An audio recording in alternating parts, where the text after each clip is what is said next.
Alam niyo bang umabot na kayo hanggang doon sa may LRT? Kanina pinag-uusapan pati yung bus ni Governor Chavit Singson na dapat dadalo dito para magdala ng pagkain ay hinuli daw po dito sa may Quiapo. Ang nais namin isang matuwid na pamahalaan. Hindi namin kailangan ng ayuda. Ang kailangan namin pamahalaang hindi nagnanakaw. Praise God. Maraming salamat at naririto kayong lahat. Alam nyo, pinapanood namin kanina doon sa telepono, sa video, yung itsura ninyo. Alam niyo bang umabot na kayo hanggang doon sa may LRT? Opo, gano'n na po kadami yung tao dito. At every week, padami yung mga tao. Dali lang, ibababa ko lang itong aking telepono. Wala kasi akong videographer, kaya ako lang.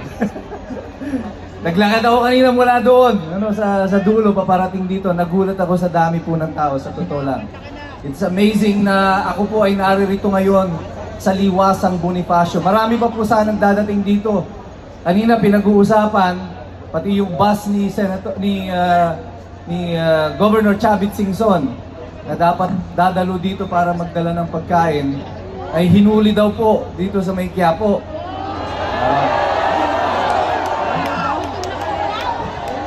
Dati, senador at saka mga congressman lang hinuhuli. Ngayon pati lugaw hinuhuli na. Ganun ka-desperado itong pamahalaan ito. But alam nyo ba, ang lugar na ito ay makasaysayan, Liwasang Bonifacio. Noong 1896, mayroon pong isang revolusyon na idiniklara ang ating mga katipunero. Si Andres Bonifacio bilang simbolo ng kanyang protesta, pinunit niya ang sedula. At sumigaw siya ng sugod! Ang sabi niya. At ngayong gabi uulitin natin ang eksena na yan dito sa Liwasang Bonifacio. Tayo ang mga katipunero ngayon sa gabing ito. Tayo ang susugod para sa demokrasya. Kaya nyo ba yon? O sige, testing lang ha. Sa aking hudyat, pagtaas ko ng aking kamay, sabay-sabay tayong sisigaw ng sugod. Ready? 1, 2, 3. Malakas, pero kailangan pag sumigaw kayo ng sugod, yung talagang feel na feel nyo. Yan, tubig daw, masigaw doon. Pag sumigaw tayong lahat ng sugod, kailangan yung pakiramdam nyo, yung mga misis natin dito, di ba? Pag nahuli nyo yung mister ninyo, na may ka-chat doon sa cellphone, di ba? Hi! Dapat ganun. Parang nakita nyo yung kapitbahay ninyo na 3 taon na yung inutang sa inyo. Nagtago, tapos nasa lubong nyo sa kanto. Sugod! Diba? Kaya ba natin gawin yun? Muli, sa aking hudyat. 1, 2, 3. BBM! Pakinggan mo ang tinig ng Liwasang Bonifacio. Damdamin ng mga Pilipinong nagpupuyos sa galit sa iyong ginawa sa kanilang dating presidente. Dinala mo sa Hague, sa isang kulungan sa malayong bansa dahil sa ayaw niyong manatili siya dito sa aming lupa. At ngayong gabi, pakinggan niyo ang sigaw ng sambayanang Pilipino. Sabay-sabay, sumisigaw! Malacanang, makinig ka! Ito ang tinig ng bayang iyong inapi. Ang aming mga leader iyong isa-isang pinakukulong. Si Senator Marcoleta, si Jinggoy Estrada, si Mike Defensor, si Chavit Singson, sila Odi Mungao, sila Orly Gutesa. Hanggang ngayon nawawala pa. ang 18 mga ex-marines na inyong mga patuloy na ginagapi at ginigipit. Naririto sila ngayon sa spirito, bagamat ang kanilang pisikal na katawan na hindi namin kasama. Maaari niyong ikulong ang aming mga katawan, pero kahit kailan hindi niyo makukuha ang aming mga puso, sapagkat ang liwasang Bonifacio sumisigaw sabay-sabay!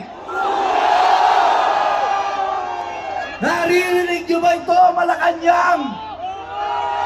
Ito ang totoong sambayanan. Ito ang puso ng Pilipino. Ang nais namin isang matuwid na pamahalaan. Hindi namin kailangan ng ayuda. Ang kailangan namin pamahalaang hindi nagnanakaw. Ito ang deserve naming mga mamamayan. Hindi namin kailangan ng AIX. Hindi kailangan niyang tupad. Hindi namin kailangan ang 8 kilong bigas na ninakaw ninyo, yung 2 kilo na dating 10 naging 8.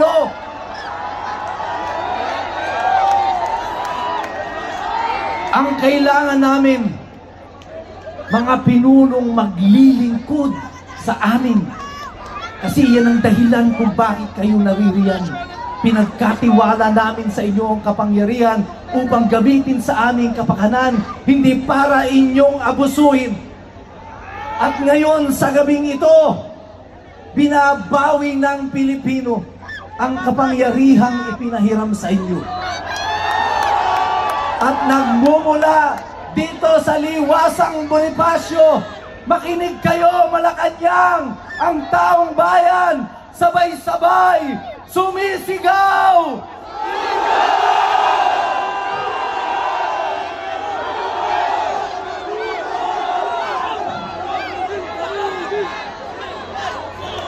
Ang sigaw ng liwasang Bonifacio, Marcos resign! Marcos resign! Marcos resign! Marcos resign! Marcos resign! At gabi-gabi, yan ang madidinig ninyo sa inyong mga tainga. Isang paalaala, ang liwasang Bonifacio sa gabing ito ay paalaala sa mga nag-aabuso ng kapangyarihan. Ang kapangyarihang hawak ninyo ay hindi inyo. Ito ay kapangyarihang ipinahiram namin sa inyo. At eto ngayon ang mga tao na mga pinagnanakawan ninyo. Kami ngayon ay tumatayo, nagre-reklamo. Lahat kami ngayon naandirito, hindi lang para sa aming mga sarili. Ako ay naririto hindi para sa sarili ko. Wala po akong personal na magiging kapakinabangan dito. Higit sa lahat ako'y naririto bilang isang ama. Ayaw kong ang aking mga anak ay mabuhay sa isang lipunang kagaya nito na naghahari ang mga magnanakaw. Wala tayong pagkakataon sa disenteng buhay. Yung mga adik naglipa na sa kung saan, pati mga rider natin biktima ng pagtitrip lang. Ayaw ko ng buhay na ganito para sa aking mga anak.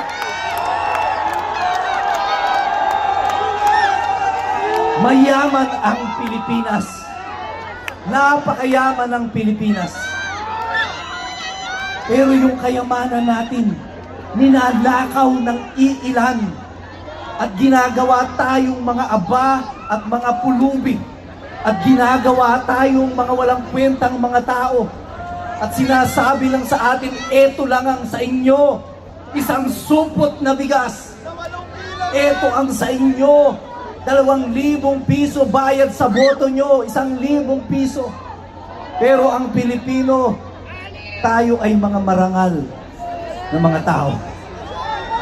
Kaya sila Andres Bonifacio nung tumindig dito sa liwasan, walang baril, walang armas, mga magsasaka, mga mangingisda, mga ordinaryong mamamayan. Pero ang meron sila ay tapang at lakas ng loob. At ito ang bitbit ninyong lahat sa kasalukuyan. Ito ang meron tayo. Ang tanging kalayaan na magsalita at magpahayag at gusto pa nilang agawin sa atin.